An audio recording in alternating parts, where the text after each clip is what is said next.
Hello, and welcome to Nightmare Masterclass.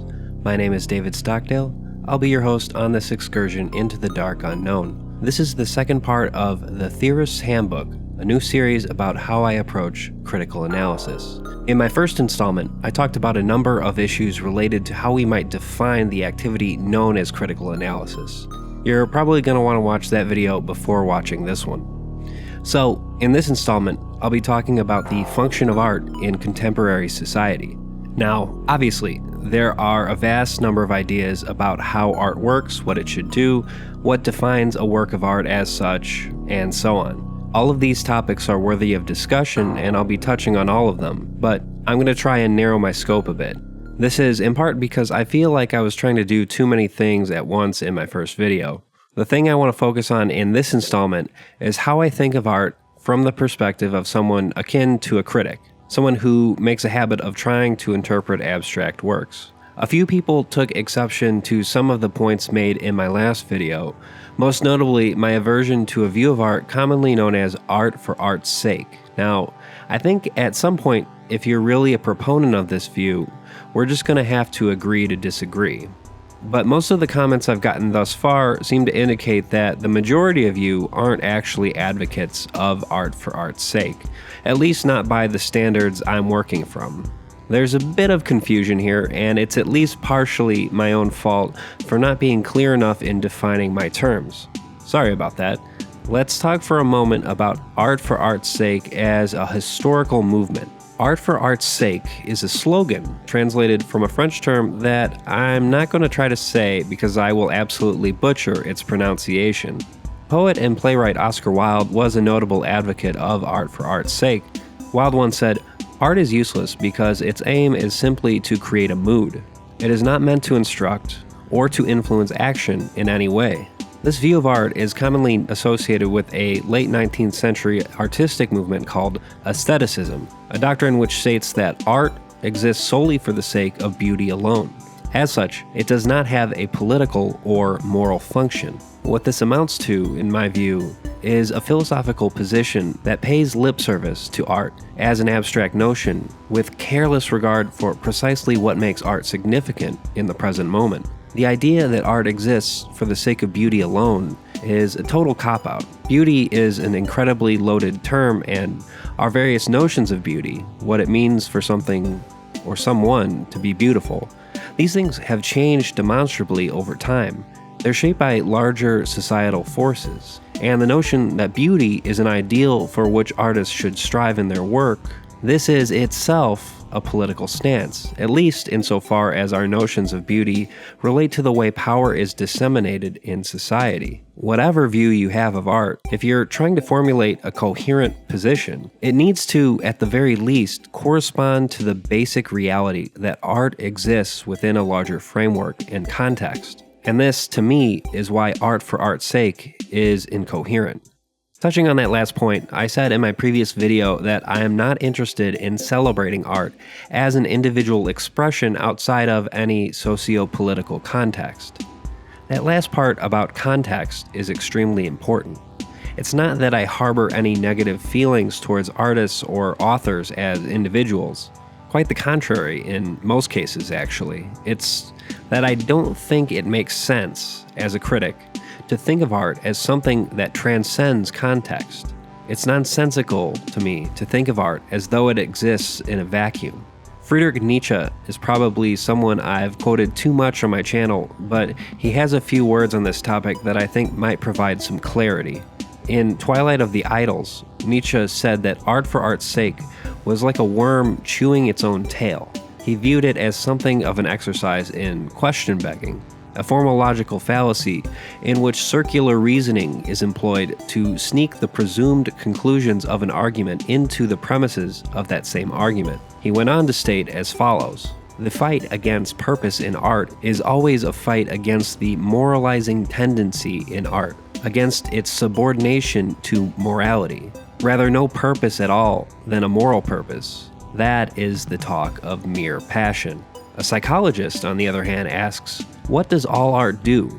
Does it not praise, glorify, choose, prefer? With all this, it strengthens or weakens certain valuations. Is this merely a moreover, an accident, something in which the artist's instinct had no share? Or is it not the very presupposition of the artist's ability?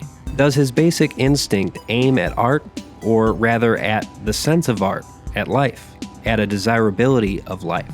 Nietzsche concludes that art is the great stimulus to life, and expresses confusion at the notion that one might view it as purposeless or aimless, as art for art's sake. I think he's onto something here. All art has a message. We might quibble over what exactly that message is, but nonetheless, all art is political. It cannot help but be so.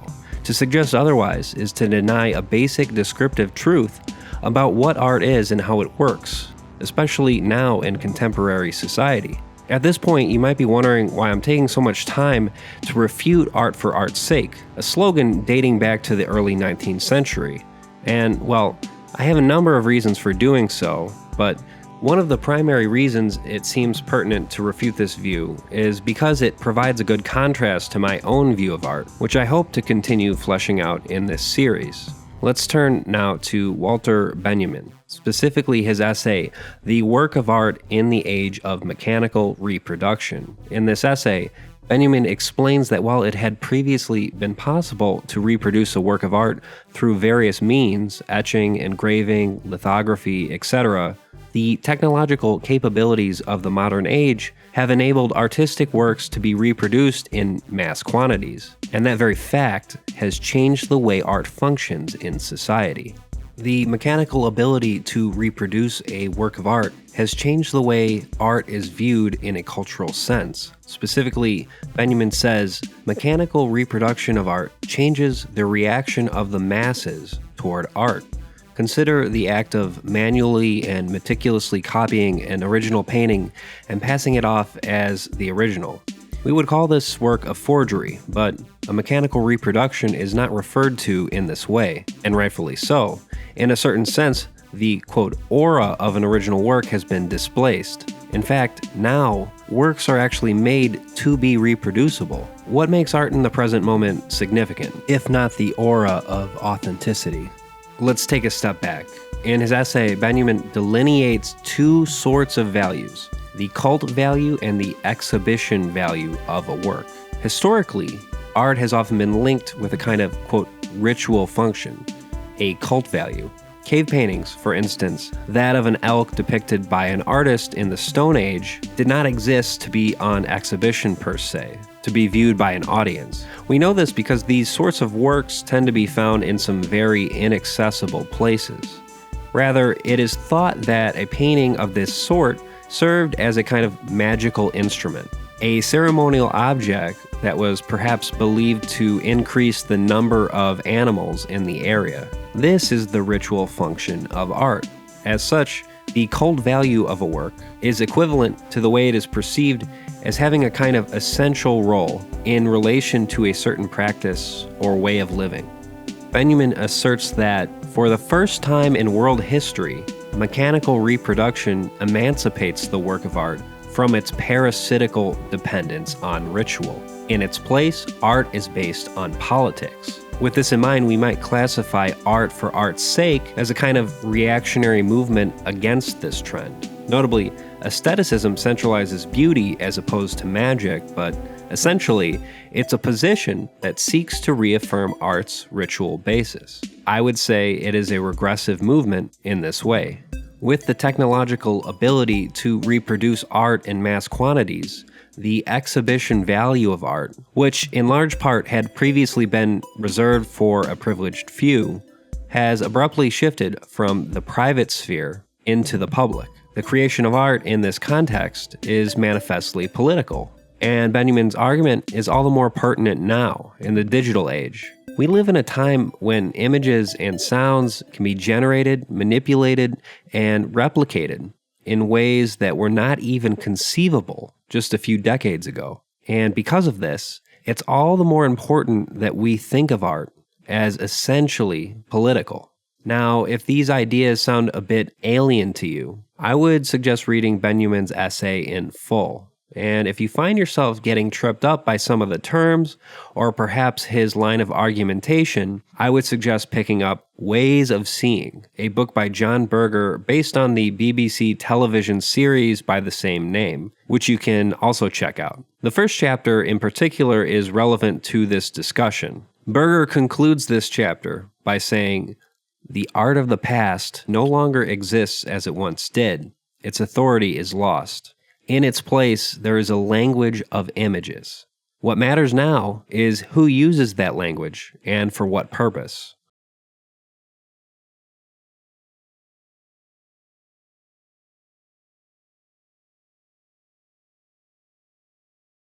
One concern that I think is noteworthy here is the idea that if we view art as a means to some end, it is reduced then to a mere tool, a way to further one's political agenda. I would say this is a risk and indeed something of an inevitability, regardless of one's position on the function of art. And the best that can be expected of any artist is to be mindful of how others are likely to interpret their project.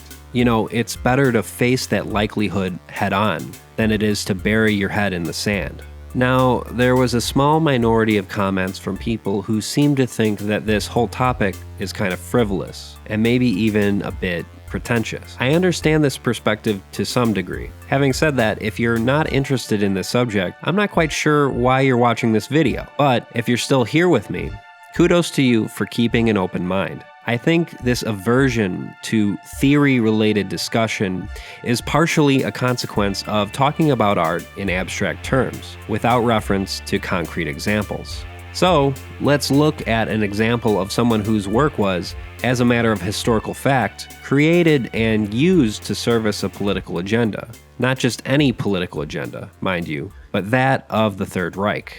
Leni Riefenstahl was a German filmmaker best known for her Nazi propaganda films. Her work, specifically Triumph of the Will, advanced a fascist agenda. It served a project that caused millions of deaths and an unfathomable amount of pain and suffering in the world. Now, it is certainly no coincidence that Riefenstahl's work was used in this fashion. She did, in fact, work with Nazis, and her films were funded by Nazis. So, it's not a huge surprise that Triumph of the Will was, in categorical terms, Nazi propaganda. With this in mind, I want to point out a bit of dissonance in the way Riefenstahl defended herself later on in her life. In the course of rationalizing her past actions, Riefenstahl emphasized the stylistic and technical aspects of her work. Die künstlerische Verdichtung, diese Intensivierung und Steigerung, von der Sie sprachen, die hat man Ihnen ja später zum Vorwurf gemacht, indem man das Glorifizierung nannte. Ja, schon, wahrscheinlich. Gott, die Leute, die das machen, die hätten es mal selber machen sollen, den Film. Ich meine, man kann entweder eine Wochenschau machen, das wurde ja auch gemacht, die gab es ja. Oder man konnte versuchen, aus dem Material einen Film zu machen, der interessanter ist als eine Wochenschau, ohne Aufnahmen zu stellen.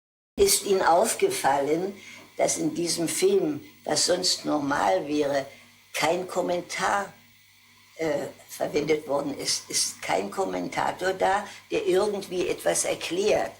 Und das ist auch einer der Gründe, warum es sich unterscheidet von einem Dokumentarfilm und einem Propagandafilm. Denn wenn es ein Propagandafilm, was viele behaupten wäre, dann hätte durch einen Kommentator die Bedeutung und der Wert dieser Veranstaltungen erklärt werden müssen. Das ist nicht der Fall. Note here how Riefenstahl defers to a position that emphasizes aesthetics and de-emphasizes socio-political context. She is certainly correct insofar as her work doesn't look like the run-of-the-mill propaganda of the time, though one might even make the case that Triumph of the Will is all the more effective as propaganda due to its not distinctly appearing as such. Regardless, we clearly have to consider more than aesthetics here. We can't talk about Triumph of the Will as though it exists in some kind of political vacuum. Riefenstahl's work was paramount to a tactic that Benjamin referred to as the aestheticization of politics, which he thought was effectually the consummation of art for art's sake. Now, Dave, why are you jumping to what is quite possibly the most atrocious example you can think of? well non-existent rhetorical device. The reason for that is because Triumph of the Will quite demonstrably takes this view of art for art's sake to its logical, albeit horrific, conclusion. At best, it seems criminally negligent to speak of Triumph of the Will without reference to the fascist myth it helped build, a myth which, again, led to the death of millions. To not centralize this in the conversation is to commit a grave error. Art cannot exist in a vacuum. It does not transcend socio-political context. On the contrary, art is necessarily defined by its context. I want to be careful here not to make a false equivalence between what is a seemingly innocuous view, art for art's sake, the idea that one should write a poem merely for the sake of writing a poem, with, fascism as a whole political ideology. I don't mean to say that anyone who espouses art for art's sake is a fascist. I'm not making that claim. What I'm saying is that this view of art for art's sake, a view of art without respect to political situations or morality, this view leaves itself open to be co-opted by fascists. I have listed a few essays and videos in my video description that I think might further elucidate my perspective on this issue, so check that out if you're interested. That wraps it up for this installment of The Theorist's Handbook. If you enjoyed my videos, please consider supporting me on ko-fi.com/Nightmare Masterclass. And since my last incentive was effective, I think I'm going to go ahead and do that again. So if you donate over $9, that's 3 coffees in Ko-fi terms, I'll give you a shout out in an upcoming video. If that's the case, please indicate how you'd like to be credited. And thank you to everyone who has donated thus far. Thank you for watching, and good night.